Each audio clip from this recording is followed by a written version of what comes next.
Hello dear students, कसा होता आजचा आपला मराठीचा पेपर? पहिलाच पेपर होता.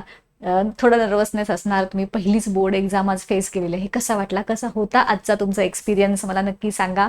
दरवर्षीप्रमाणे आपण याही वर्षी सगळ्या पेपर्ससाठी चे आन्सर शीट्स डिस्कस करणार आहोत.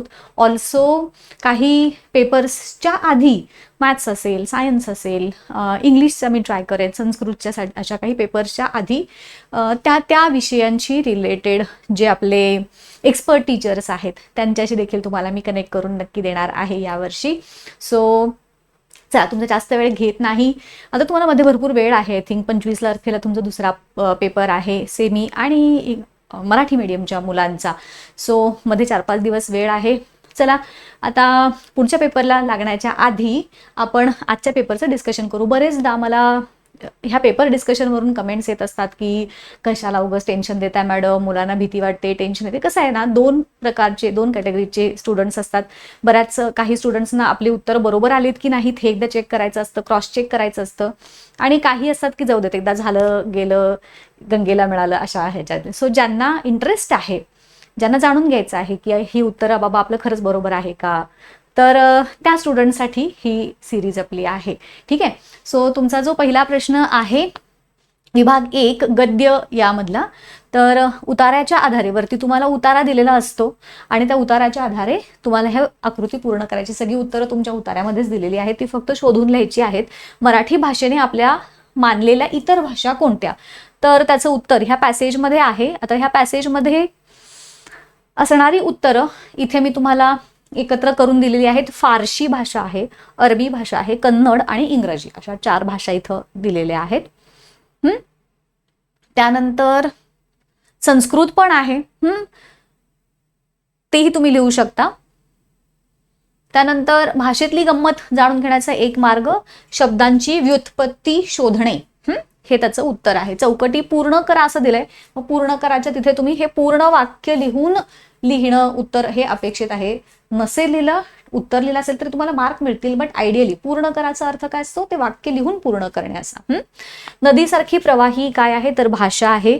स्वमत आहे, गरज नसताना इतर भाषांमधले शब्द वापरून बोलू नयेत. हे स्वमतचे प्रश्न वगैरे जे असतात ते तुमच्या डायजेस्टमध्ये वगैरे जसेच्या तसे तुम्ही करता, तुम्हाला त्याच्याबद्दल माहिती आहे. दरवर्षी मी देते, पण ह्या वर्षी मी ते थोडंसं इन्क्लूड नाही केलेलं आहे, बिकॉज ह्याची उत्तर तुमच्याकडे रेडीमेडच असतात, होय की नाही. त्यानंतर पुढचा जो आहे चूक की बरोबर ते लिहा आहे. पुस्तकातील पाने महत्वाची नसतात, हे चूक आहे. आसपासचे सगळे पक्षी आपण ओळखू शकतो, चूक आहे.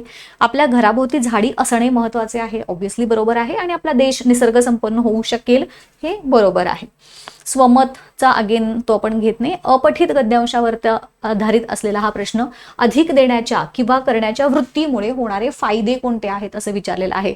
सो ताठ मानेनं आपल्याला वावरता येतं आणि स्वाभिमान किंवा आत्मविश्वास वाढतो, असं ह्याचं उत्तर तुम्ही लिहू शकता. त्यानंतर पुढचं, इतरांपेक्षा वेगळे ठरल्यामुळे मिळणाऱ्या गोष्टी काय आहेत. इतरांना आदर किंवा विश्वास वाटतो, त्यानंतर लोक तुमचं ऐकू लागतात आणि सहकार्य हे इथं दिलेलं आहे. ह्याच्यापेक्षा वेगळं काही लिहिलं असेल तुम्ही तर मला कमेंट करून सांगा. त्यानंतर संत रामदास यांनी विचार करून करायला सांगितलेल्या गोष्टी, अपकीर्ती सोडावी आणि सत्कीर्ती वाढवावी.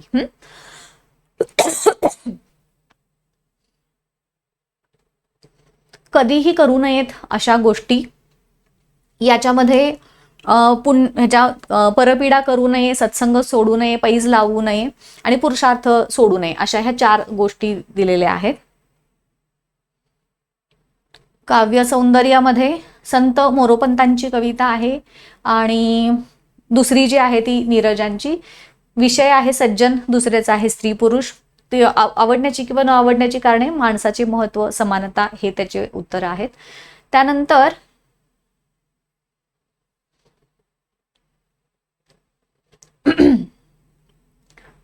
गिरिजा कीर हे मोठे मोठे प्रश्न मी घेतलेले नाही आहेत. व्युत्पत्ती कोशाचे दरवर्षी येतो रे हा प्रश्न.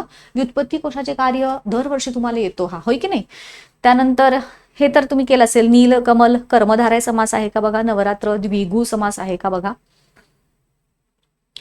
प्रत्यय घटित शब्द कारागिरी, उपसर्ग घटित अतिरेक आणि अभ्यस्त शब्द आहे लाल लाल आणि हुरहुर. वाक्प्रचार करायचा आहे, अर्थ सांगून वाक्यात चटकी मारणे. काय लिहिलं रे तुम्ही ह्याचं? ह्यातले कुठले कुठले लिहिलेत मला तुम्ही कमेंट करून सांगा हा, की चटकी मारण्याचा अर्थ कोणी कोणी लिहिलाय, त्यांनी मला त्याचं वाक्यप्रचार आणि वाक्यात उपयोग सांगितलं तर अजून मजा येईल. कान देऊन ऐकणे, लक्षपूर्वक ऐकणे, पित्त खवळणे, खूप राग येणे आणि अचंबित होणे, चकित होणे, आश्चर्यचकित होणे म्हटलं तरी चालेल, कोणत्याही दोघांचा सांगायचा होता.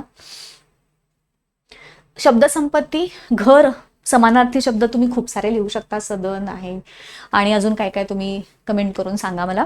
नदी आहे, सरिता, किंवा अजून काही त्याच्याशी समानार्थी शब्द असतील तुम्ही काय काय लिहिलेले आहेत ते पण सांगा.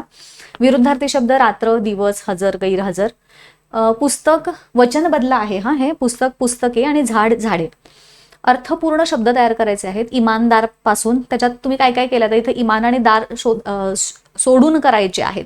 मान आहे, त्यानंतर दान आहे, हे तर 2 मी इथं तयार केले. अजून तुम्ही काय काय केलेत बघा बरं, 2च करायचे आहेत. मान आणि दान असे मी केलेत. आणि काय होऊ शकतं रे, अजून काय होऊ शकतं, मार एक होऊ शकतं इथे, बरोबर. सो अजून तुम्ही काय लिहिले असतील तर सांगा मला. लेखन नियमानुसार अचूक शब्द ओळखायचे आहेत. बघा बरं ह्याच्यातले कोणते कोणते तुम्ही लिहिले. हे सहानुभूती, अभिव्यक्ती, क्रियाशील, कीर्तन, शिरोधार्य आणि आशीर्वाद, हे केलेत का बघा तुम्ही. विरामचिन्ह हे पहिलं आहे प्रश्नचिन्ह, दुसरं आहे उद्गारवाचक. परिभाषिक शब्द, प्रचलित मराठी भाषेतले शब्द लिहायचे आहेत. बायोडेटा हा स्वपरिचय पत्र असं त्याला म्हणतात आणि मोबाईलला भ्रमणध्वनी म्हणतात, हे तर तुम्हाला माहिती आहे. पुढचा जो भाग आहे तो तुमचा रायटिंग स्किलचा आहे, पत्रलेखन वगैरे. सो तो पार्ट तुम्हाला त्याचे फॉर्मॅट वगैरे माहिती असतात, होय की नाही. सो ओव्हरऑल पेपर सोपा होता, बरेचसे प्रश्न रिपीट झालेले आहेत. कसा होता तुमचा आजचा अनुभव पेपर देण्याचा, पहिली बोर्डाचा परीक्षा तुम्ही आज सामोरं गेलेला आहात, हे सगळं तुम्ही मला शेअर करू शकता. ठीक आहे. सो आज इथेच थांबूयात. पुढच्या व्हिडिओमध्ये आपण तुमचा जो पुढचा पेपर आहे त्याच्याशी रिलेटेड तुम्हाला काही हेल्प लागणार असेल तर तुम्ही मला ती कमेंट करून सांगा, मी तुमच्यासाठी ती अरेंज करायचा नक्कीच प्रयत्न करेन. ठीक आहे. इथे थांबूयात, भेटूयात पुढच्या व्हिडिओमध्ये. Till then goodbye, thank you, all the best.